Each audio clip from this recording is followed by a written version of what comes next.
नमस्कार, मी उमेश चक्कर आणि आपण पाहतात प्रवाह नेटवर्क. प्रवाह नेटवर्क या डिजिटल मीडिया प्लॅटफॉर्ममध्ये आपल्या सर्वांचं मनपूर्वक स्वागत आहे. सध्या निवडणुकीची जी रणधुमाळी सुरू आहे, या रणधुमाळीमध्ये अनेक निवडणुकीच्या रिंगणामध्ये उमेदवार या निवडणुकीच्या याच्यामध्ये प्रचार करत असताना आज माझ्यासोबत महायुतीचे उमेदवार बाबूराव कोळीकर साहेब आहेत. साहेब, कशा पद्धतीनं प्रचार दौरा सुरू आहे, कशा पद्धतीनं प्रतिसाद मिळतो आहे, काय सांगाल, काय माहिती?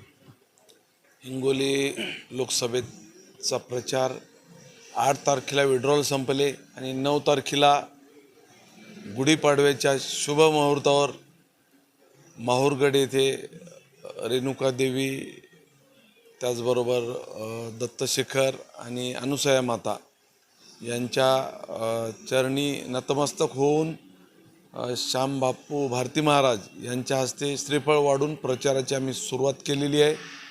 खरं तर प्रचाराला खूप कमी काळ भेटायला, एका तालुक्याला 1.5 दिवस भेटला आणि तरीसुद्धा कमी कालावधीमध्ये प्रचार लोकांचा प्रचंड प्रतिसाद मिळत आहे. एकंदरीतच आपण पाहिलं तर कालावधी कमी आहे, आव्हानं भरपूर, खूप मोठ्या प्रमाणात आव्हानं आपल्या समोर आहेत. मतदारसंघ फिरायचा आहेत, हिंगोली असेल, कळमनुरी असेल, या भागामध्ये आपण दौरा करत असताना काही अपक्ष उमेदवारांनी या अगोदर फॉर्म मागे घेतले, त्यानंतर त्यांचा आपल्याला कशा पद्धतीनं प्रतिसाद मिळतो आहे, काय सांगा? अपक्षामध्ये श्यामबापू भारती महाराज, त्याचबरोबर रामदास पाटील सुमठाणकर यांचे फॉर्म होते, परंतु त्यांनी आज रोजीसुद्धा माझ्यापेक्षा पुढं, एक पाऊल पुढं राहून प्रचार करत आहे. त्याच्यामुळं कुठलीही शंका नाही. भाजप जे पदाधिकारी आहेत, भाजपचे जे पदाधिकारी आहेत, तुम्हाला वाटतं 100% आम्हाला मदत करतील? भाजपाची 100% मदत करायलेली आहेत आणि मदत करण्याचा विषयच नाही. कारण भारताचे तिसऱ्यांदा पंतप्रधान हा नरेंद्र मोदी साहेब भाजपाचेच बसवणार आहेत. त्यांनीसुद्धा माझ्यापेक्षा एक पाऊल पुढं राहून प्रचार करायले. आपल्या प्रचारादरम्यान जे गाणं वाजवलं जातं, बाबूरावाला बाबूरावाला, त्यानंतर ते शांता आणि शिला, या पद्धतीचं जे गाणं वाजवलं जातं, कसं वाटतं तुम्हाला गाणं ऐकून? काय काय भावना तुमची? नाही, तसं काही नाही. ही गाण्याची सुरुवात म्हणजे मागच्या वेळेस आम्ही अपक्ष होतो आणि अपक्ष सिम्बॉल कुठलाच नव्हता. 2019ची विधानसभा ज्यावेळेस लढली त्यावेळेस मग आपल्याला पार्टी नाही, पार्टी गेली, त्याच्यानंतर मग काय करायचं म्हणून अशी आमच्याच एका मित्र कंपनीमध्ये शक्कल लढवली आणि आम्ही टोप्या खरेदी केल्या, त्याच्यावर मी बाबूराव म्हणून, तेच आपला पक्ष अशी. आणि मग आणखी दुसरं कोणातरी डोक्यात आलं की आपण एक काय काम करू, त्या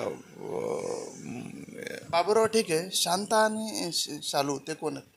ते त्याच्यातच आहे ना, म्हणजे वेगळं काही नाही म्हणालो, त्या गाण्यात पहिलंच ऑलरेडी आहे.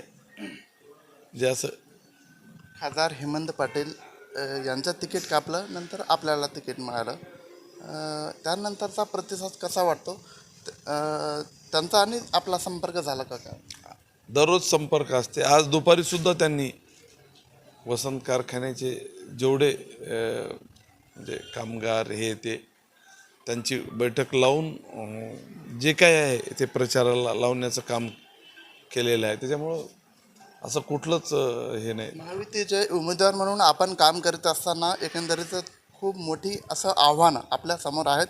आपल्याच मतदारसंघातले विरोधी पक्षातील जे काही उमेदवार आहेत, नागेश पाटील आष्टीकर, ते सुद्धा तुमच्यावर टीका टिप्पणी करतात. गरीब मी आहे अशा पद्धतीने तुम्ही जे वल्गना करता, त्या पद्धतीचा प्रचार तुमचा आहे. तुम्ही गरीब नाहीत, खूप मोठे श्रीमंत आहात, अशा पद्धतीचे त्यांचा आरोप आहे. काय सांगता? एवढा खोटारडा माणूस आहे की माझा बिफॉर्म त्यांना दिला आणि ते कोण्याही पातळीला जाऊ शकते. त्यांची प्रतिमा तिकडं जाऊन विचारा, इकडच्या लोकांना हिंगोली जिल्ह्यातल्या माहीत नसेल. आणि मागच्या वेळेस 2019ला काय प्रचार केला होता हे सुद्धा तुम्हाला मी सांगू इच्छितो की माझ्या मुलाला 1 कोटी रुपये फी भरायला कुठून आले म्हणे, मेडिकलला लावलं, जे आपण डोनेशन म्हणतो ते. आणि त्याला एवढं कळत नाही की माझा मुलगा MBBSला गव्हर्नमेंट मेडिकल कॉलेजला लागला, अंबाजोगाईला दुसरं कुठलं प्रायव्हेट कॉलेज नाही, एवढं तर समजायला पाहिजे.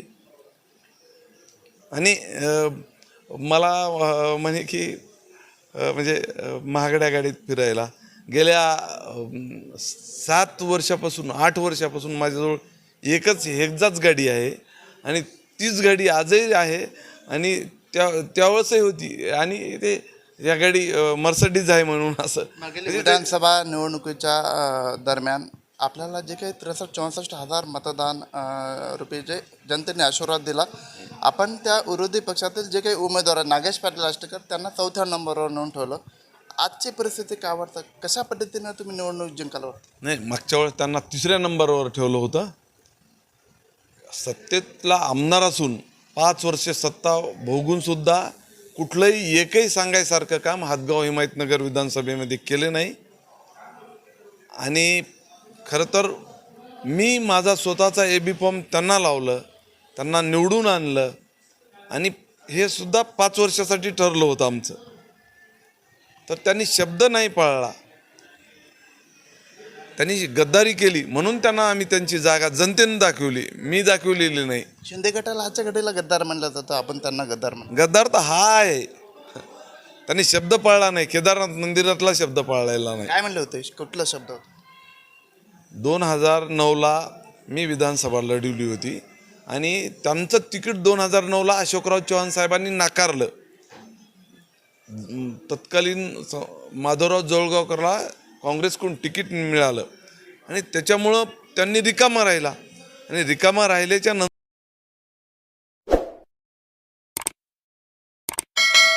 नंतर त्यांनी सुभाष वानखेडे साहेबांनी, तत्कालीन खासदार, यांनी आमच्याकडे प्रवेश करून घेतला आणि सुभाष वानखेडे साहेबांनीच शब्द दिला होता की मी जरी निवडून आलो 2009ला तरी 5 वर्षासाठी आणि परत त्यांना 2014ला तिकीट द्यायचं.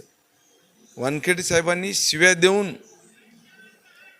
मलाच बेफाम घेण्यासाठी विनंती केली होती, परंतु मी शब्दाखातर नाकारलं. त्यांनी म्हणले माझ्या शब्द दिला, तुझ्या तर दिला नाही. परंतु मी म्हणलो असं नाही, शब्द दिला म्हणजे दिला, तुम्ही दिला काय मी दिला काय. त्यांना माझा बेफाम त्यांना लावला आणि त्यांना आम्ही, वानखेडे साहेब ऐन वेळ भाजपामध्ये निघून गेले 2014ला, परंतु मी पूर्ण धुरा हातगाव विधानसभेची सांभाळली, त्यांना निवडून आणलं. निवडून आणल्याच्या नंतर फक्त 5 वर्षासाठी आमची सुद्धा अशी म्हणजे शब्द घेतला होता आणि सगळ्या लोकांसमोर घेतला होता, 2000 कार्यकर्त्यासमोर. शब्द पाळला नसल्यामुळं मला जनतेनं बंडखोरी करायला लावली. आपण जे विधानसभेच्या पार्श्वभूमीवर आपण जे काही निवडणुकीच्या रंगणामध्ये तेव्हा उतरला होतात, 64,000 जे काही मतं आपल्याला मिळाली होती, आपणच बंडखोरी केल्याचा आरोप होतोय. कसं आपणच तेव्हा बंडखोरी केल्याचा आरोप होतोय, कसं बघता येते? बंडखोरी जनतेने करायला लावली आणि यांच्या घराण्यात तर किती वेळेस त्यांनी काँग्रेसचे ज्यावेळेस 9व्यांदा त्यांनी आत्तापर्यंत त्यांच्या वडिलांना 9व्यांदा 45 वर्ष लगातार 10 वर्ष आमदार असून सुद्धा परत काँग्रेसने एखाद्या वेळेस तिकीट नाकारलं की परत बंडखोरी केलेली आहे. खरी गद्दारीची सुरुवात त्यांच्याकडेच आहे. आम्ही तर प्रामाणिकपणे जनतेनं आम्हाला उभं टाकायला लावलं, त्याच्यामुळं गद्दारीचा विषयच येत नाही. आणि आम्ही आमच्या गाडीवरचा कधी सिम्बॉलसुद्धा काढला नाही आजपर्यंत. त्याच्यामुळं आमचा धनुष्य उलट, आम्ही प्रामाणिक राहिलो, धनुष्य आमचा आम्हाला मिळाला. निवडणूक लढवत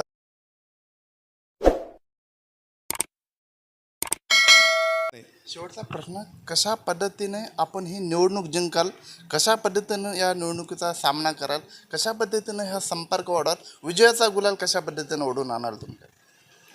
विजय माझा निश्चित आहे. आमची लढत त्यांच्यासोबत नाहीच. आमची लढत येणाऱ्या तुम्हाला 4 दिवसात समजल. वंचितचं मतदान हे सुप्त राहते, कुठेही गाजावाजा नसते.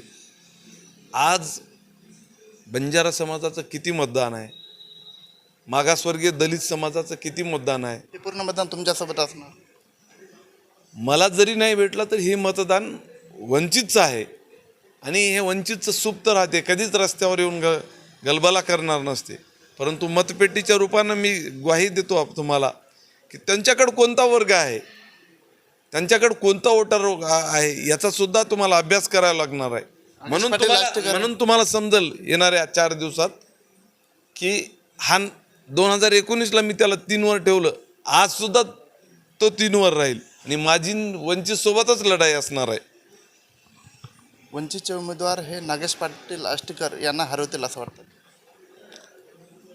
त्यांच्याच सोबत आष्टीकर सोबत माझा विरोधकच नाही, तो माझी वंचितमध्येच आहे. एकंदरीत हे होते महायुतीचे उमेदवार बाबुराव पाटील कोळीकर. माझी लढाई ही वंचितसोबत आहे. नागेश पाटील आष्टीकर यांच्यासोबत ही माझी लढाई नसून येणाऱ्या या निवडणुकीत विजयाचा गुलाल माझ्या अंगावर पडेल आणि मोठ्या संख्येने मी निवडून येईल अशा पद्धतीची प्रतिक्रिया देखील महायुतीचे उमेदवार बाबुराव कोळीकर यांनी दिले. माझे सगळी भागवत उदास मी उमेश चकर, प्रवाह न्यूज नेटवर्क, हिंगोली.